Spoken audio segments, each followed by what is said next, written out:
Hey, what's poppin'? This your boy Jay the Comedian. How y'all doing today? How am I doing? Today I'm pissed off, and I feel like you should be too. If you're in the organization, outside the organization, it don't really matter.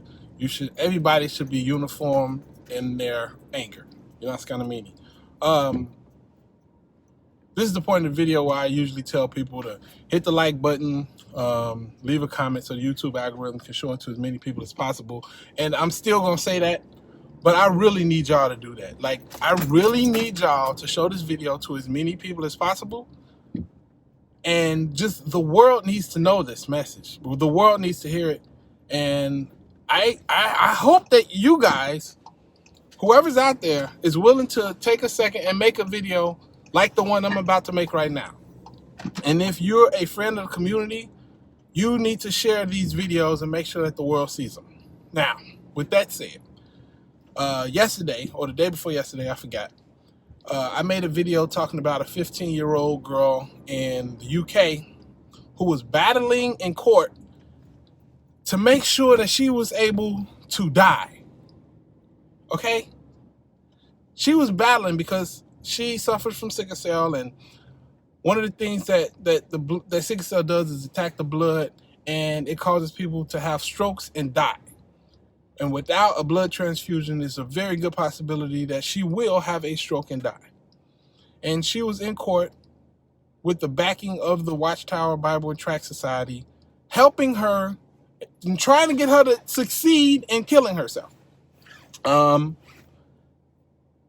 was my last video. I want you to, for this next video, to really get in your head what a 15-year-old human being looks like.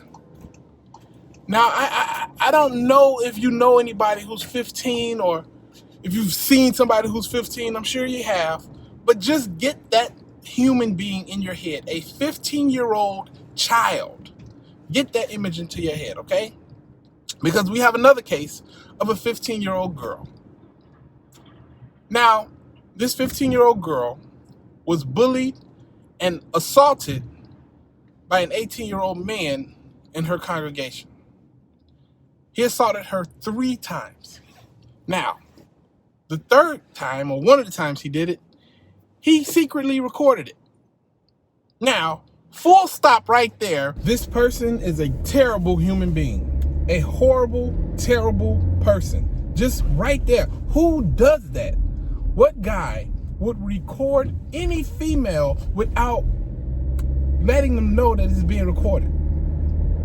No man should record an intimate interaction between himself and a female ever without first letting them know that it's being recorded. You gotta let them know that it's being recorded. You do not record somebody without their knowledge. You're a horrible, disgusting person already. But guess what? The story gets even crazier.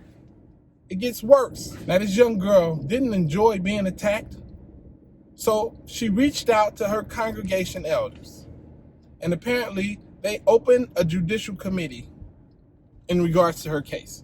Now, I don't know a lot of details about the judicial committee, but from my own experiences and experiences of other people, I've learned a couple things. One, when it comes to judicial committee, especially with somebody that young, I believe that they have to have a parent there. Also, when it comes to a judicial committee of somebody accusing somebody of doing something like that, especially when it's a female accusing a man, the man is usually there. The person that's being accused of doing something wrong is there. Now I want you to go back to what I told you earlier and imagine this 15-year-old human being, this 15-year-old female child in a room with 3 adult men, the elders, her parent or parents, and the person who committed this atrocity toward her. I want you to just get that in your mind, wrap your mind around that. This 15-year-old child. You know they played the tape of her being attacked by this man over and over and over again? And she had to sit there and watch it for hours. Multiple hours. 15-year-old child. And like I said, I don't know the exact details, but I know usually the person that's being accused, he's there. So in front of this person who attacked her, in front of her parents, they're listening to her being attacked. They said she was crying. They said she was visibly shaking. And they didn't stop. They just kept playing it, right? So now she's in court and she's suing them. And you know what the Jehovah Witness organization is? You know what they're doing? Let's just refer back to my first video again. They were just fighting for this 15-year-old girl ability, freedom of religion, for her to be able to sacrifice her life for this religion. They were just doing that. But this time, in this case, they're fighting for their right to commit such an atrocity again. They're fighting for the ability to ruin somebody else's life again. To continue to do what they just did. Not only do they not see anything wrong with it, they're fighting for the ability to do it again. I'm sick of it. It irks me so much because it stopped being about God a long time ago. It stopped being about a religion a long time ago. I don't think it ever was about being a religion.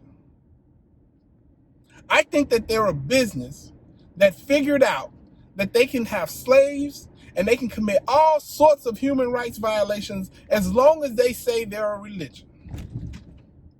Because any business that I know of, any business, if they have employees or if they have people on their staff, on their payroll, who are doing horrible things to other people, it's going to be a very short court case. And they're not going to be successful. Very short. This person did this. You knew about it or you didn't know about it, but it happened under your banister. You have to pay. Very, very short case. But because they like to say, oh, this is freedom of religion, we're allowed to do this because this is what we believe in. We're allowed to rip families apart and treat people like they're trash because this is what we believe in.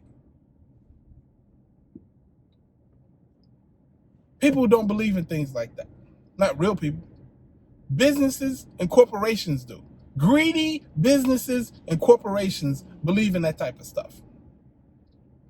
Because it saves on the bottom line. It keeps money in their pocket. And that's what it's all about. And that's what kills me, because I don't care what you say. I don't care if I don't even want to say it. I'm not even going to say it. But they were trying to get her to confess that she wanted it to happen. That was the purpose of them playing this tape over and over and over again, to try to get her to confess that she sinned. And even though she was a young 15-year-old, she didn't. It's so infuriating. And this is the thing. They knew how old the guy was. They knew he was 18. They knew she was 15. What does it matter if she wanted to or not? Why does that matter? 18-year-olds should not be sleeping with 15-year-olds. Like, how is this even a debate between logical people, reasonable, good people? How can you sit up and defend an organization that would do something like this? They're in court fighting for the ability to do it again. But they God's organization. How many excuses are you going to make for them? They promised you a new system. Where is it? They promised you happiness. But you receive a version of happiness in which they make you happy, meaning, hey, you're happy. Look in the mirror. You're happy, right? Aren't you happy? Look how happy you are. It don't matter whether or not you feel happy. Where's all this stuff that they promised you? How long are you going to continue to let them commit all these human rights violations, to treat you and your loved ones as bad as they do, and still you give them the flag of, hey, they're God's organization? Really? What type of God do you believe in? It can't be a loving, respectable, and just God, or else he wouldn't be in court fighting for the ability to further hurt other people. They promised you a lot, but they've given you nothing, and you still support them? How about this? Let's keep it simple. If right now, today,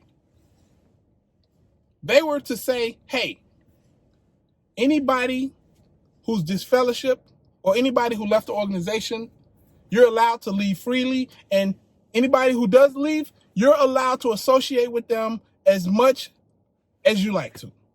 We're not going to follow the disfellowshipping and the shunning doctrine anymore. We're going to let people decide what they want to do and what makes them happy.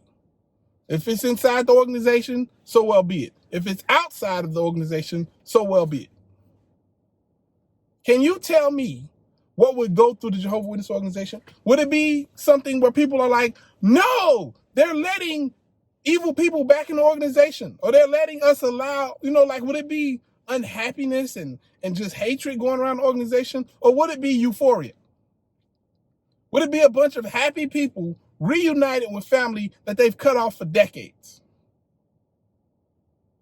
Because that's real happiness.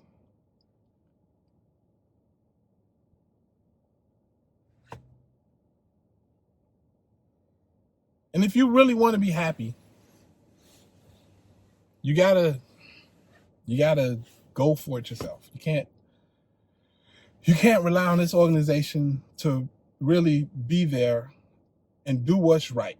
They're showing you that they're not going to do that, that that's not their goal. They'd rather you die for the religion than to protect you from somebody who's attacking you inside of the religion.